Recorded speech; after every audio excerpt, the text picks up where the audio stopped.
My name is Michelle Hercules, and I'm the CEO and founder of Hercules Innovative Technology Solutions, or HITS for short. And I am your moderator for this evening's Black Women in Cybersecurity Masterclass. And so this evening, we're going to do something a little different. It's the first time that we've actually asked a guest speaker to return. And the reason being, Erica Cunningham did an amazing job last month presenting the high level elements of what zero trust is. But there was a number of things that Erica mentioned that she still wanted to be able to share with our audience. And then also taking a look at the feedback from the audience, there seemed to be a want to do a deep dive into zero trust. And so taking all of that into consideration, we're going to do a presentation style masterclass today. I think we have about 12 slides. And so what I'm going to do is throughout the presentation, take some questions here and there. I'll also hone in or interject on some of the points that I really want the audience to take back. But really, it's going to be a presentation. And so again, I thank you, Erica, for joining us again. If you wouldn't mind, for those that weren't available to attend the last masterclass, if you wouldn't mind just providing some background. And I already have my notebook right here by my side, so I'm excited for this masterclass. Thank you again. Thank you so much. And first, I'd like to give thanks and gratitude to my mentors that helped get me here today. Of course, you and Nikki Trufant-Wade, as well as Robin Basham, who is the president of the ISC² East Bay chapter that welcomed me into the chapter with open arms. I've been mentored by great cybersecurity females, as well as Jackie Coulter, who is the president of the San Diego County CSA chapter. And so there's just many, many women that have really been mentors and helped me along the way as I've gotten my master's in cybersecurity and just done a lot of different things within the cybersecurity and supporting my community, because I am the vice president of the East Bay chapter of the ISC² as well. And we try to make the best security professionals and support them and support the community as much as we can. And thank you so much for having me today. I really appreciate your time. And let me say that you're a mentor to me as well. So I thank you for the kind sentiments. Thank you. Well, thank you. It's always good to give gratitude first, right? So we'll just kick it off with some basic slides. I'll be talking about zero trust today and just how zero trust is changing, because, you know, NIST is given some new standards. So if we'll go to slide 2. Thank you so much. So just to talk about, I'm not sure if I went over this in the beginning of the last masterclass, but really the definition of zero trust, I'll state it again, is never trust anything inside or outside your network.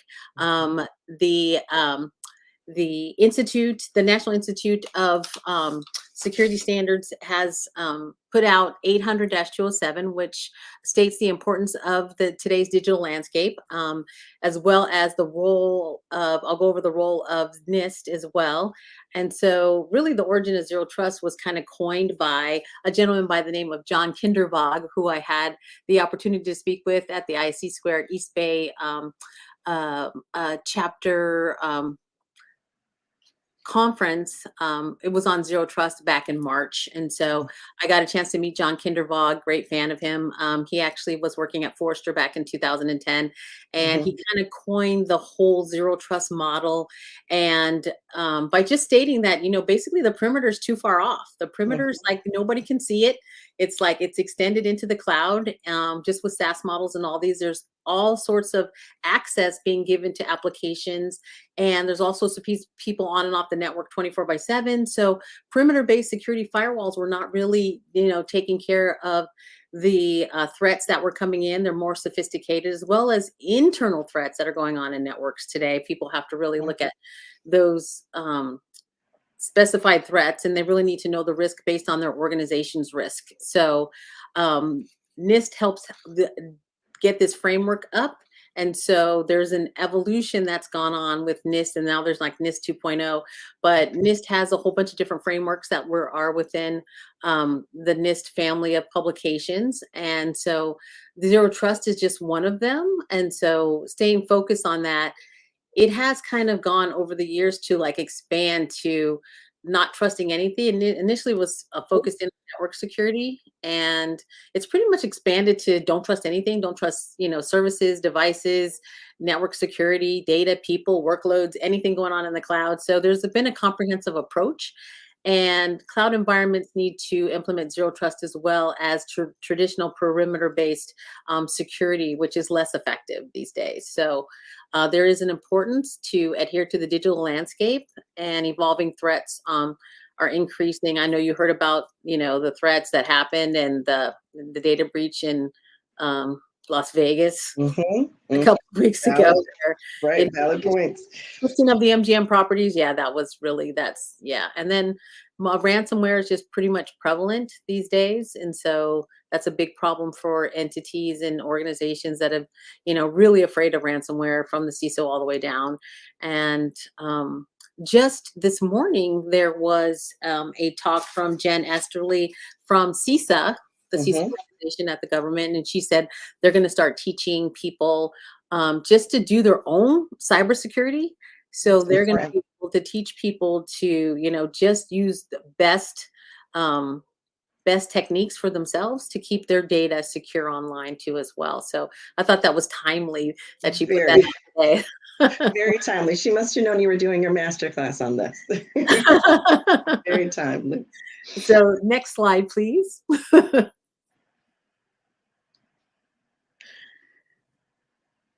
So really, we're going to go into some key concepts, just around, there's no implicit trust anymore. Never trust, always verify, always do continuous monitoring of your network. NIST has a whole framework that they've done. Locality does not mean that, if you're a local person, that you're any less a threat than in someone, way out there on the web. Never trust, always verify, and always make sure your cloud providers have tools within any cloud that you're going to be doing, because a lot of people have hybrid cloud now. Mm-hmm. They don't really have on-prem. They have hybrid, or they have, full cloud models and multi-cloud models today. So doing continuous authentication and authorization is really a priority, to make sure that nothing is traversing the network, at least horizontally, where it's people are able to gain access or do escalation of privileges in order to be able to get higher privileges within the network so that they can do something, radical, I say. Though I will say, for some other entities, maybe like government entities, some of them are still trying to move from on-prem to the cloud, right? And so I think for the private sector and the commercial sector, they're a little bit more advanced. But if you're working for an organization that is still trying to get up to speed, there'll be a transition between on-prem and from a maturity standpoint. Yeah, and according to, go ahead.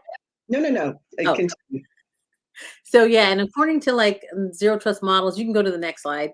Um, what we're really looking at from a ZTA framework is just a zero trust architecture, and most people have done these points that I'm gonna kind of go over. They're already moving towards zero trust, and that's Mhm. because they've already done programs like identity and access management programs, where that plays a critical role in managing the digital identities and the right entities of users, devices, and applications, as well as the appropriate access to resources and doing multi-factor authentication.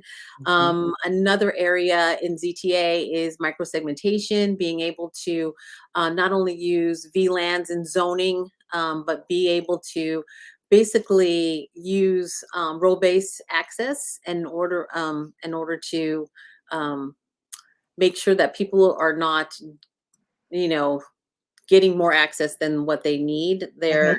is a need for um, policy enforcement, um, Mhm. according to zero trust, as well as continuous authentication and authorization. That means that where everybody goes, rather than just authenticating once, you have to authenticate many times, and you have to challenge them based on where they're going inside. Like if I were in consulting, I shouldn't be in the accounting of a firm. Mhm. I should never touch that part of the network because I'm not Absolutely. supposed to be there, right? And then there's endpoint security, and network access control, as well as, security analytics and telemetry.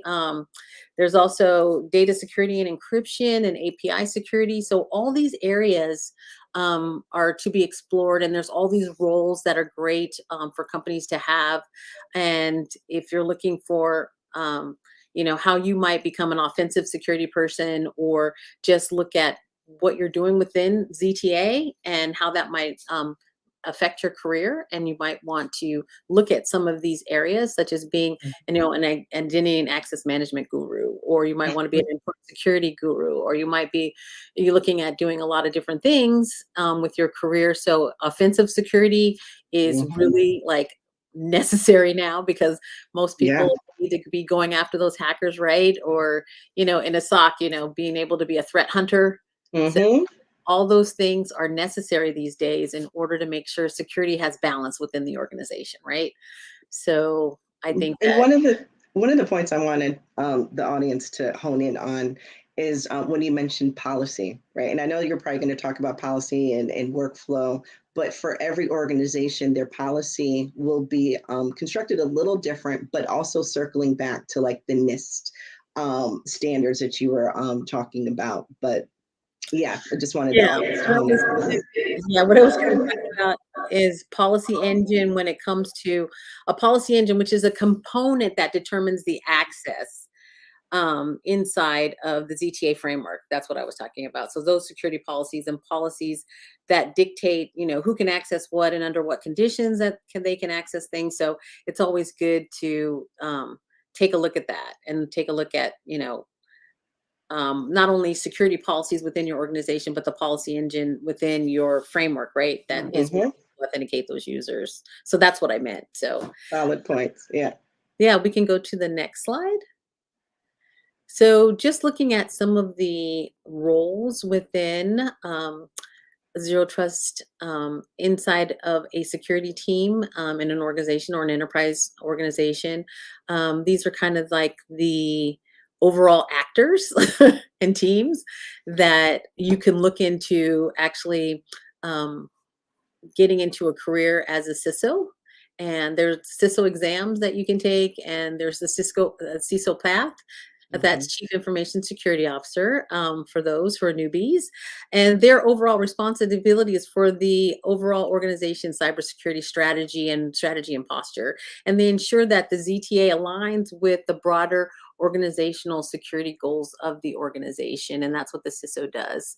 And if you're looking at security architects and engineer, those are the folks that get to do all of the high level design of Hmm. building in ZTA. Those are the exciting roles that they get to architect everything, and they Right. collaborate with the IT teams to make sure that that all of these architectures get implemented and that integrate seamlessly with existing technologies. And then there's your network engineers who implement the network design that the architects come up with. And so they're in the implementation. They monitor and manage the traffic. Those are what network engineers do.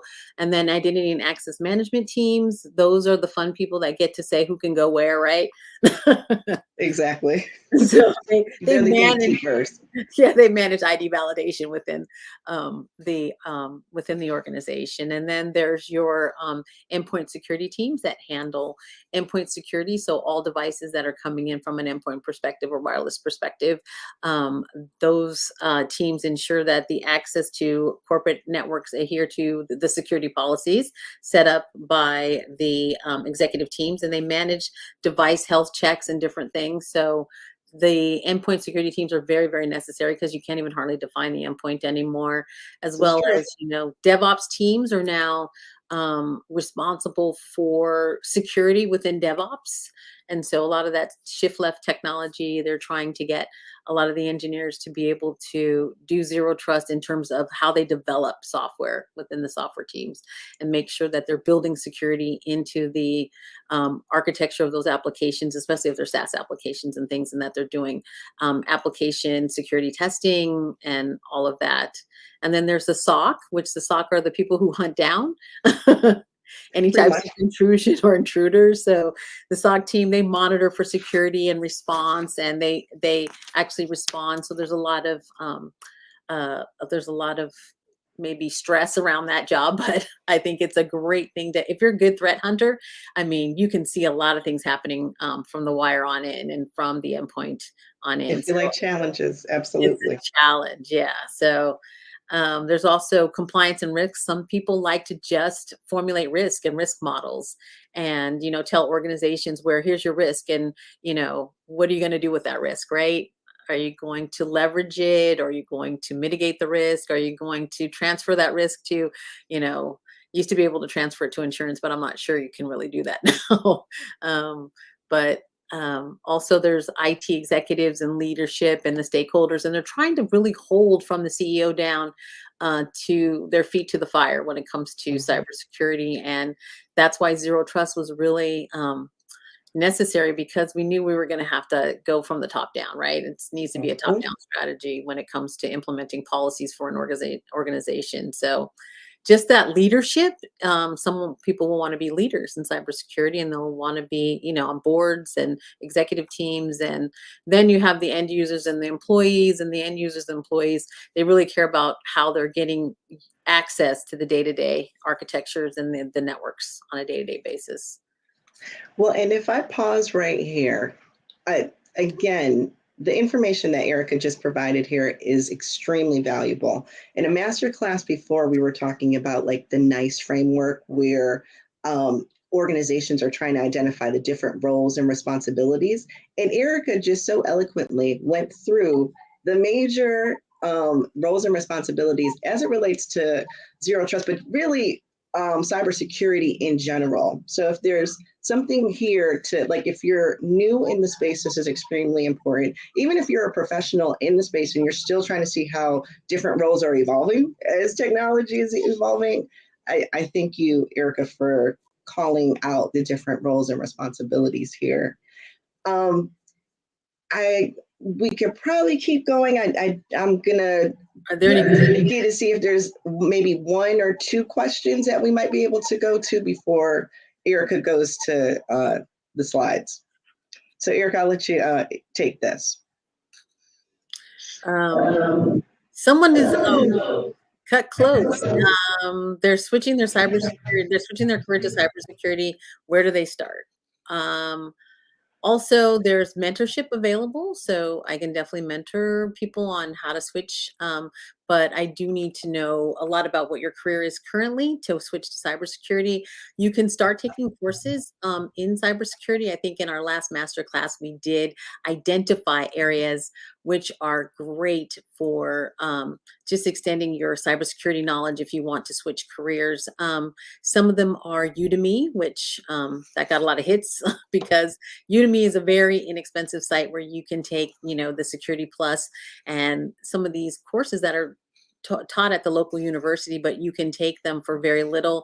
And you can also take the exams if you want to take any of the security exams. They now even have the CC exam up, and that is Certified Cybersecurity, which is an ISC squared Mm-hmm. certification. They have classes on that, and it costs about $15. So people go to like Udemy first. They're like, okay, what does Udemy have? And I can get in almost no cost, do 21 hours, and then see if they can get some, hands-on skills as well. And then they can take the exams. I think that certifications to collect those, a lot of them from the ISC squared are not easy exams, but they will definitely change the trajectory of your career very quickly if you can get a CISSP, which is Certified Information Security Professional. Um, that is a great one to have. And it basically is like taking the bar in cybersecurity. So This is true. if you wanted to be a lawyer, you definitely want to be a CISSP. Yep, very true. Certified And, Information Security Professional. Like, I'm sorry, I didn't say it right today, but no worries. Erica, I was just gonna, and I didn't mean to interrupt, but I was just gonna say, in regards to mentoring, we do offer a mentorship opportunity with Opportunity Hub. Erica has graciously provided her availability, so Nikki, who does the back end, she could, right. For those that are interested, we do. Nikki could provide the link to sign up for mentorship, and then specify if you'd like to meet with myself or Erica. We have some other mentors. So So yes, and then also from a training and certification standpoint, everything that Erica mentioned, but then there are some other training and certifications that are in the works, and so we'll continue to share that information when they become available too. Yeah, that's great. So, yeah, and there's different areas of cybersecurity that the ISC squared supports as well. Certified Information Security Auditor, which is a CISA exam, and the Certified Information Security Management. That means if you're going to be one of the executive leadership team in cybersecurity, you might want to study for the CISM. And Mhm. Good one. the general architecture and practitioners are the Certified Information Systems and Security Professional. That's the CISSP. And there's a new CC exam, which is just a general exam that gets you an entry level, which is the Certified Cybersecurity exam from the IC squared as well. So Hmm. that'll get you where those will get you where you want to be, and those are offered from not only the Udemy platform, Coursera platform. Also, it's offered on cybrary.it. So Hmm. it's cybrary.it, and you can sign up. I think it's like $59 or $60 a month Mm. for a subscription, and then you do as many classes as you need in order to certify in the areas that you want in cybersecurity. So we'll probably put a list together at the Yeah, end. Okay. yeah, and we'll send it out as a Uh, recap. Nikki, was there one more question before we go to the through the slides? Okay.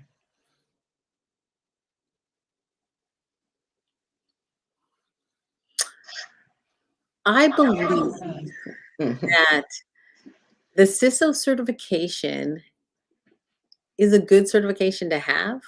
Now, Hmm. how it pertains to a policy analyst, It um, captures elements of it, but yeah, there's elements included in the CISO exam, but regulatory compliance and policy. So you might need to have both areas taken care of because it contains a lot of risk. hmm, So you want to study compliance and risk management if you're going to be a policy analyst as well.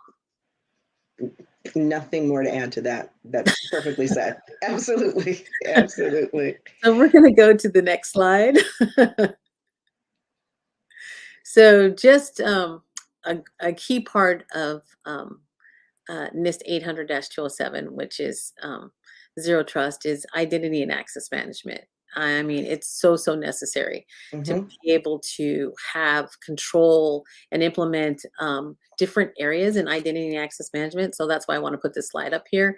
Hmm. And to use multi-factor authentication and role-based access and privileged access. So you need to enforce the policies of least privilege so that nobody has rights more than what they need. Hmm. So if you're someone in accounting, you only need access to accounting. If there's something, and also within accounting, you need to do microsegmentation because you only need to be able to go to the application in the server that you need to get you get access to, and Hmm. nothing else. That's basically what the least privilege says. Only what you need and nothing else. And so least privilege is great to be utilizing right away. Behavioral analytics really talk about how the behaviors of what's going on in the network, and it basically is a great. There's some great monitoring tools out there to be able to implement in order so you're taking a look at the behaviors of users. You're looking at behaviors of applications. You're looking at cloud-based granular access controls, as well Hmm. as you're ensuring that identity access management is kind of fluent no matter whether it's in cloud or on-prem or hybrid cloud or multi-cloud. So Hmm. yeah, that's one of the key tenets that if you wanted to be an identity and access management guru, it's a great area to be in right now. Yeah, absolutely. Next slide. So really when you're looking at network segmentation, sorry about this slide, I might have messed it up, but Okay, it's okay. I just want to talk about access and network segmentation. Really, microsegmentation is basically fine tuning your access so that you're limiting lateral movement and you're controlling each segment of your network. And that means that nobody can traverse the network or escalate privileges. And you should have really audits regularly on this particular piece of network segmentation or micro segmentation if you're doing it, because you really need to know if it's working. And you really need Mhm. to know if ransomware is going to get a hold and start escalating privileges and then lock you out of applications and things like that. And having Mhm. um, really, really strict network segmentation down to the individual machines. If you can do it, there are tools out there that now will control the firewalls in every device. So every device, pretty much, whether it's a Linux box or whether it's a Apple box, an Apple OS, or whether it's a Microsoft box, they have Mhm. internal firewalls where you can do micro segmentation. Now there's tools out there that allow you to do that so that people don't have more access than they need on Mhm. any device, as well as applications, on the devices or virtually. So anything that should be in an on-premise data center as far as network segmentation should also be done in the cloud. So that ensures that you restrict access and third-party access as well. So there's a lot of third-party vendors, and you should be doing zero trust between third parties as well, just to make sure people don't have access to more than what they need. Um, it's just a good policy to have. And let me just stop you right there. Explaining network segmentation is not easy. And the way that you went through all the elements and different points was really seamless. So thank you for that explanation. That's not easy for a normal person. So thank you. I've got too many technologies on my brain. I mean, I've got too many technologies on my brain. It's a good thing that I can like maybe break it down to a novice where, you're Hmm. talking about, different areas. I mean, yeah, I don't want to get into it because it'll get too deep. Exactly. Exactly. But no, thank you for the way that you broke that down. Next slide. So really, when you're talking about uh, being able to identify assets under zero trust, you really want to start with being able to get an inventory of your assets. So there's different ways of getting inventory and understanding data flows and dependencies between those assets to prioritize risk and to identify users and access patterns. So there's just some things that network tools that people use all the time that are part of identifying assets as well as data classification and monitoring. So when you're talking about network discovery, they're scanning tools. People have used NetMap, Angry Scanner. They've used advanced IP Mhm. scanning, NetCat. Yep. In the configuration management, there's like Puppet and Chef and Ansible Yes. and Salt Stack. It's like there's a Mm, lot of asset lot. management tools, so Spiceworks, and these are not an endorsement of any of these solutions. These are just solutions that work out there that are available. They're tools, right? So I don't really I don't really say that I endorse anything, but these are the types of Right. tools that you may see. And For so if you're example, looking at right. yeah, so if you're looking at like cloud security and you're looking at AWS config, now they have configuration management tools, and then they also have Google Cloud has an asset inventory as well as Azure Mhm. has like a resource graph that tells you your resources and where they are so that you don't lose track of them. And then there's also vulnerability management tools that you can use to measure your vulnerabilities like Qualys. And so all these things work together hand in hand, and they're just good security measures to have. And then when you're talking about EDR, you're talking about stuff like CrowdStrike and SentinelOne and those types Yeah. of tools. And then they have container security, which is like Aqua and Twistlock. And then they have Mhm. like OWASP top 10. So that's given by the OWASP group. And you're talking about, like open source, like the Z Mhm. attack proxy or something like that. And then you're talking about SIM.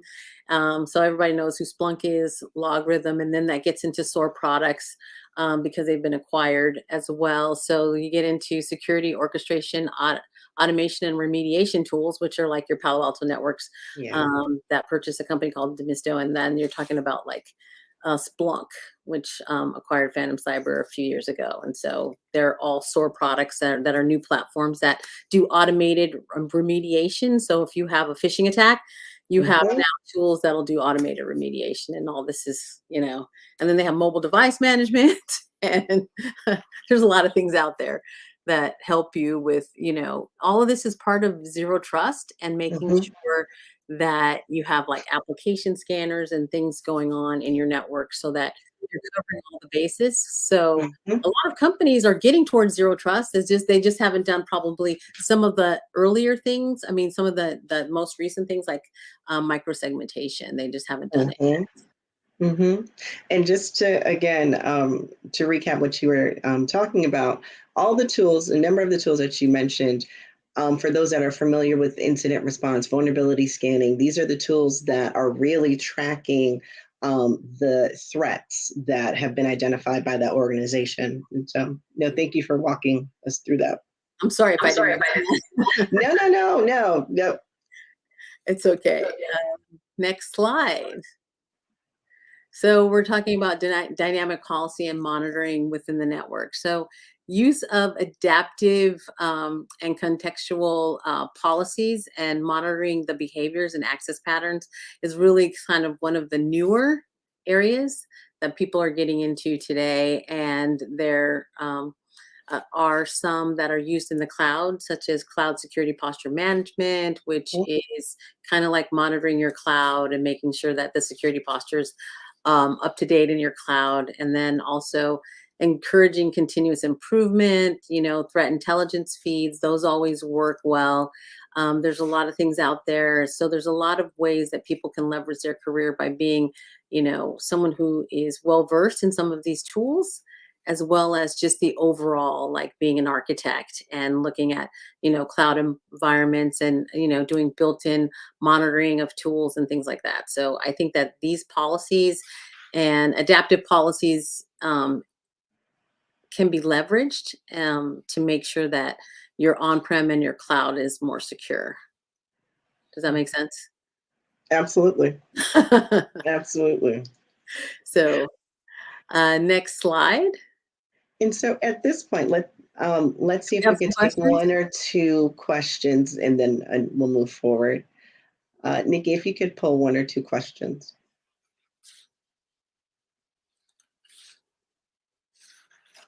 Mm.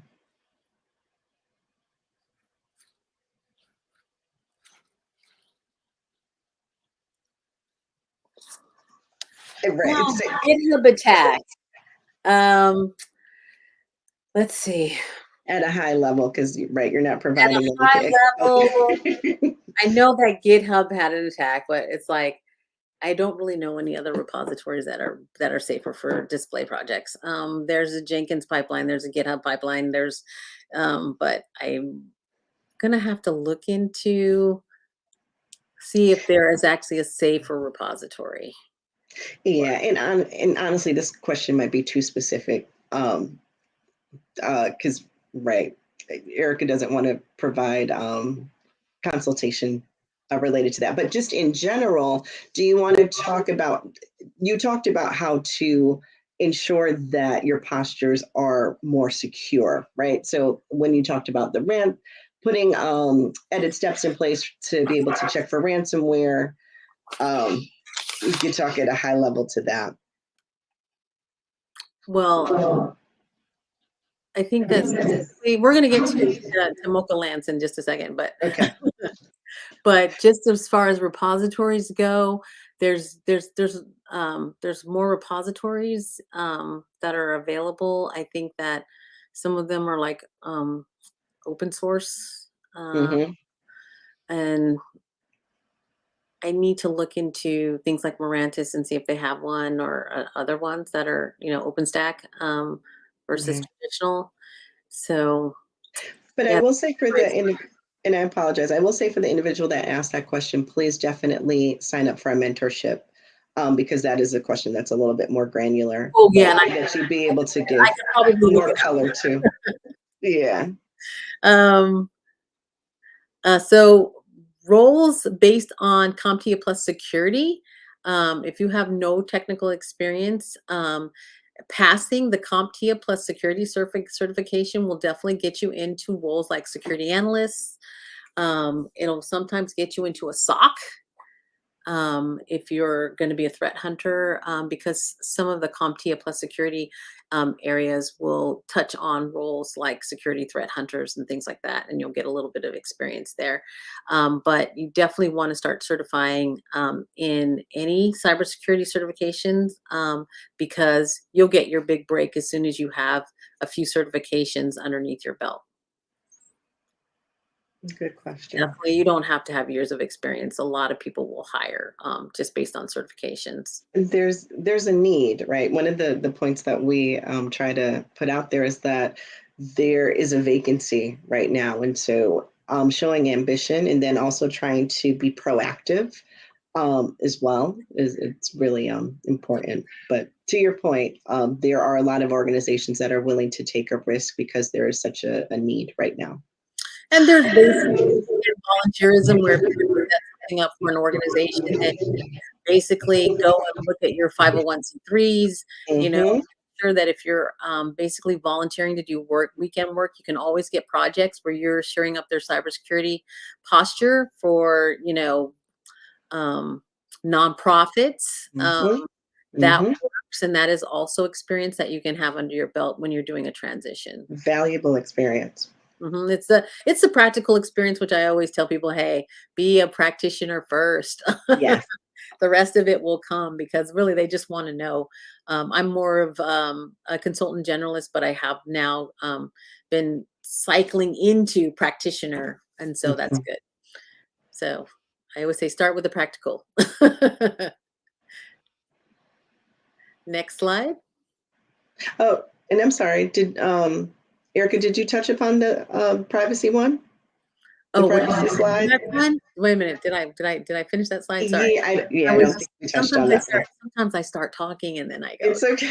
It's okay. Just, because the CIA triads out there, right? Confidentiality, availability, integrity, which is what everybody Mhm. says is the strength of security. So data protection and privacy. Basically, the confidentiality is to encrypt, encrypt, encrypt, right? Data at rest, data in motion. Mhm. So also do regular backups. Make sure you have multi-cloud environments because ransomware will take you down if you don't have multi-cloud environments. Just best practices, right? Don't leave all the data in one place, or be able to, reassemble it if something bad happens. Um, Aligning your data protection requirements. You just want to make sure that you're staying on top of what your regulatory compliance is as far as the risk that you're taking on, and making sure that you're meeting your compliance. And depending upon what vertical market you're in, whether you're in healthcare or in supply chain management or in, retail and all of those regulatory bodies, they're going to make sure that you do a lot of data encryption and that you make sure that you monitor, access. And because you don't want to lose any points with like Visa, MasterCard if you're a retailer or something, because they will fine you and, hey, you'll have other problems. But making sure you're looking at critical data, assessing the risk of that data, and you're also protecting it in transit and at rest is best practice, right? To keep privacy. And so Mhm. there are cloud native tools also as well that are available to monitor for unauthorized access and data breaches. So in the cloud, there is also encryption, and also there are tools in the cloud Mhm. that can be used by your general providers that help you with privacy, like AWS, Google, and Azure. Solid points. Next slide. So just to recap the importance of zero trust with emphasis and, the guidance of 800-207, and being able to have an ongoing conversation wherever you are in your journey, right? Zero trust is very necessary because it's kind of like, the the latest and greatest of, trying to really prevent ransomware and trying to really micro segment, your network so that you're really utilizing, your access to the best way you can. So you want to make sure that you're really monitoring and that you're challenging every single time someone tries to get access or an application tries to get access to another application. You want to make sure that there's always some type of, you know, policy engine that's going to do, and okay, right? Before you get access to and an area of the network or an application. So you want to make sure that you're going through the guidance and you're doing, ongoing zero trust implementation. There'll be micro segmentation, but then there'll be something else after that, right? Because Hmm. NIST 2.0 has a bunch of new areas that they're taking a look at. So that will help you in the future. And, adopting zero trust in a cloud environment is just necessary. It Um, is. and there's just different tools that you can use depending upon where the data is, whether it's in the data center, it's in hybrid cloud, or it's in, multi-cloud environments. We're all in the data protection game when we're in cybersecurity, right? Absolutely. Absolutely. So this is what will happen when, things evolve. There's container security and everything else that's going on. So it's like, utilizing zero trust in whatever environment you plan on, if you want to be a cloud guru and you want to take all the AWS or Google classes or Azure classes, you want to make sure that you're looking at, from a security and privacy standpoint, that you're looking at Hmm. how to secure that the best way possible. And zero trust will come up when you're in the cloud or wherever you are. Absolutely. 100%. So, Erica, I think, was this the final slide? I think this is my final slide. Do we have some more questions that we could take? I think so. Well, first, before we take the questions, I want to thank you because I know you were passionate about really wanting to put this information into a slide deck form. So I'm glad we were able to get through the slides. And then, yes, we could probably take a couple more questions before closing out for the evening.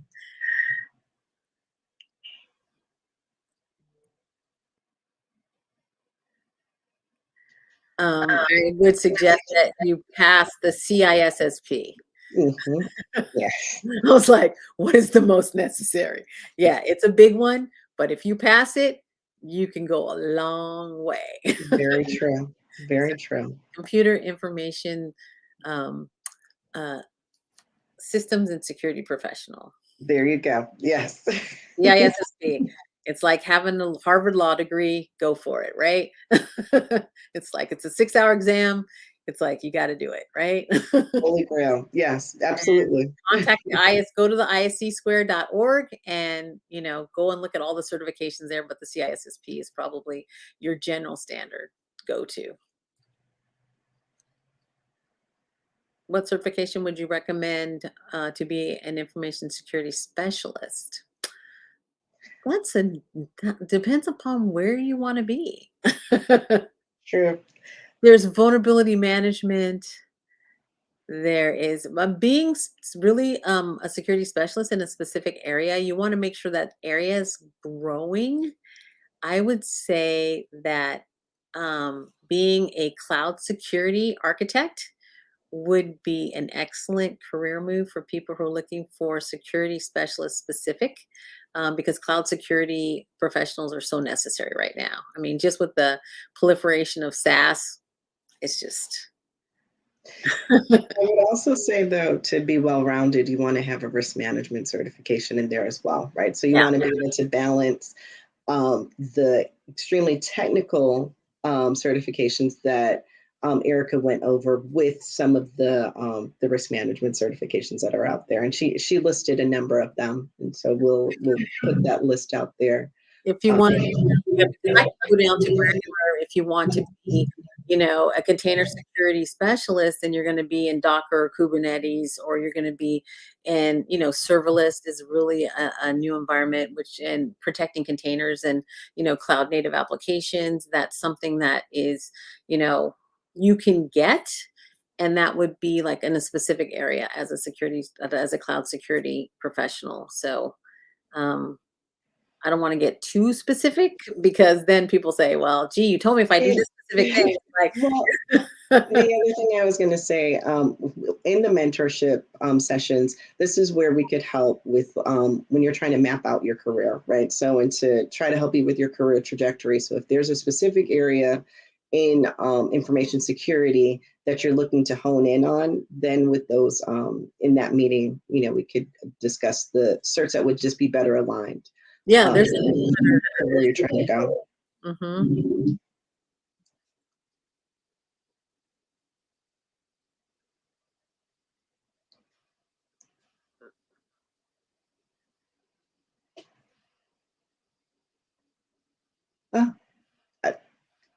Sure. No, well, thank you. Sure. I think that Nikki has provided an email address for us. So yes, for those that are interested in in us being able to not only do mentorship but to help at different speaking engagements, definitely open to that.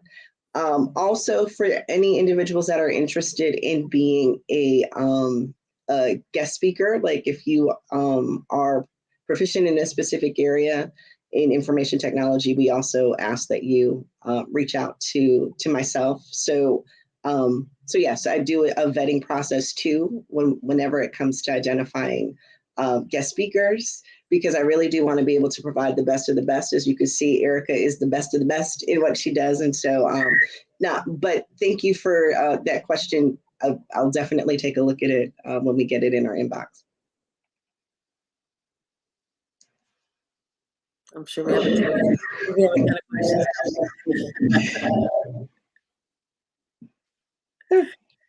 Yes, Microsoft security certificates are useful as well, mainly in Azure. Mhm. Yeah. Absolutely. Yep. Absolutely. Yep. Absolutely. They are all necessary, whether it's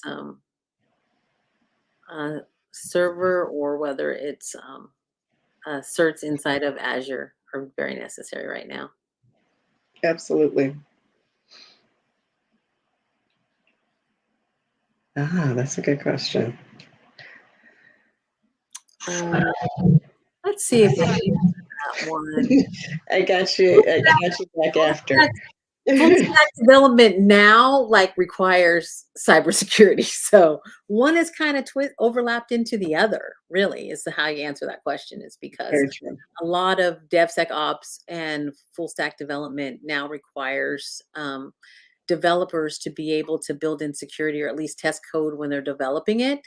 That is standard. It goes into repository. So it's kind of like you can't get away from one without the other anymore, because it's not only the old SAST and DAST tools, or which are, static application security testing, as well as dynamic application security testing. You need to have um, um, now new tools, which are called IaaS tools, which are ones that allow engineers to be able to test code, because the AppSec folks, they don't really want to do it anymore. I'm not sure, but they're pushing it all down to whether developers do it, because, They it's not. still have to do it though, but yeah, they Yeah, may not want to. you can't really get around it, because stuff is gonna become production and you have to do it. I mean, people still use SAST and DAST tools, which are dynamic, like crawling of your application, and they also use, static tools to be able to find vulnerabilities inside the code. But if you're gonna use new tools, that would be like DFactor or something, then you're looking at, checking the code when it goes into the repository. And so you have a whole bunch of developers working on little pieces of code, and they all need to go into the repository, and then they need to be tested. And now, the shift left is coming. So DevSecOps is kind of, reforming your team so that, you're looking at it from security operations standpoint and also from the development process. So it's a lot. So I think that security is not really different from full stack development, because they're encompassing, with full stack development, cybersecurity is going to be a part of the implementation of, just what you're developing as code. But again, if there's a specific question related to the difference, that could be you can meet with Erica or myself to flesh out that question. So Nikki, this will probably be the last question that we'll take before closing. Are you taking this one? Michelle, are you taking this one? Or am I taking it? Right. Eric, you were on a roll, so I've been enjoying just being able to sit back. But sure, I can start this. So if you don't have a background or knowledge in cybersecurity and you want to start, what you need to be able to do is really do some research on the specific area in cyber that you're interested in. Because sometimes the term cyber is just used loosely. Like a lot of times when I have mentorship sessions, I get some sessions where it's like, I want to do cybersecurity. And it's like, okay, well, if you're a doctor, are you an eye doctor? Are you an elbow doctor? And so if you're in a specific field right now, so let's say you're in communications, or let's say you're in law, and there's certain things that you really like. Let's say you're a project manager, right? Like there's project management skills that are transferable skill sets, right? So you really have to hone into what element of cybersecurity you really want to be able to do, what skill sets you already have, or if you're in school, like what are some of the classes that you have? And so, as Erica mentioned, there's opportunities to volunteer, to work for different nonprofits, or even there's some consulting firms right now that will actually teach you where they want to place you, right? Knowing that there's a gap in being able to find resources. So sometimes you could go to a local consulting firm, just say, hey, I have this level of experience, but I'm trying to transition into this area of cyber. I'd love to have a shadow opportunity. And so, yeah, the start would be to identify the lane, get certifications, and then really try to find a realistic, a real life opportunity. It could be something as small as even creating your own um, working on Fiverr or whatever it may be, but really trying to be proactive in moving in that direction. But Erica, did you have any thoughts or suggestions related to that? I think you said that very well. And it is knowledge and background that you'll need, and you'll need to basically do some investigation. And with some mentoring, you'll find out probably, or you go to ISC squared, some people know that they're very meticulous and they want to be in security audit. They want to be an auditor. And some Mm-hmm. people say, I don't really care about audit because I'm not really meticulous, but I'm the overall, enterprise strategy. So they might be want to certify in information security management. And so they say, look, this looks good for my career because I like this area of security, or they like, SOC, or they like, being able to be a threat hunter, or, you know, yeah, it's a lot. Offensive security is very necessary too, but a lot of Right. people it's like if you start to go where you get the certifications, then you'll get the background and knowledge that you'll need to say, this fits my personality, right? Mm-hmm. Not all of us are DevOps people, right? Yeah, and another point that you made, Erica, I think it's important to establish a tribe, right, or a board Mhm. of directors. So, as Erica mentioned, mentorship, right? Identifying someone that you'd like to mentor you, but then also identifying someone who may already be in your field that you strive to be like. But building your tribe, one of the things that I appreciate about this opportunity is, being able to create a stronger network in cybersecurity. Black women and all races, right? Like we realize that our audience has expanded past just Black women, but like creating a community where you could go and vet your questions, and knowing that there's a community that wants to see you successful in the cybersecurity Mhm. space. There's so much you can do with the NIST website, that you can go to NIST and you can look at, some of the tools that interact under Zero Trust. You just type in, 800-207. It'll give you like all the vendors there that actually are interoperable. So maybe you want to be a Splunk expert, or you want to be a certain Good expert point. at something, and you go, okay, I'm going to be an expert at this because I know that I've Googled the careers. This is how much a Splunk architect gets, or this, you know what I mean? It's like, Mhm. this is how much threat hunter makes, or this, you know what I mean? You go and you start identifying, and then you start breaking things down. And that's what mentorship is all about, saying, hey, what are you good at? Let's take a look at it, right? Valid points. So unfortunately, I am going to end this masterclass. One, because it's the second time that you were here. Two, I want to thank you for your time. I want to thank you for the knowledge that you shared. The information that you shared is just so priceless. And just from me to you, I am so impressed by your brilliance and by the way that you're able to talk about difficult technology elements in such an eloquent way. And I also thank you in advance for uh, being a mentor to some of our audience that I know that will be seeking some mentorship. So Thank Well, you in advance. I learned a lot from you and from Nikki and from, Robin and from, a lot of my mentors, Jackie Coulter and a lot of them that I've known over the years. And I just really appreciate it. And I want to be able to give back to my community as well. Yeah, it's the giving back that matters. And so thank you again for your time. And thank you everyone for attending. Until the next time. Thank you.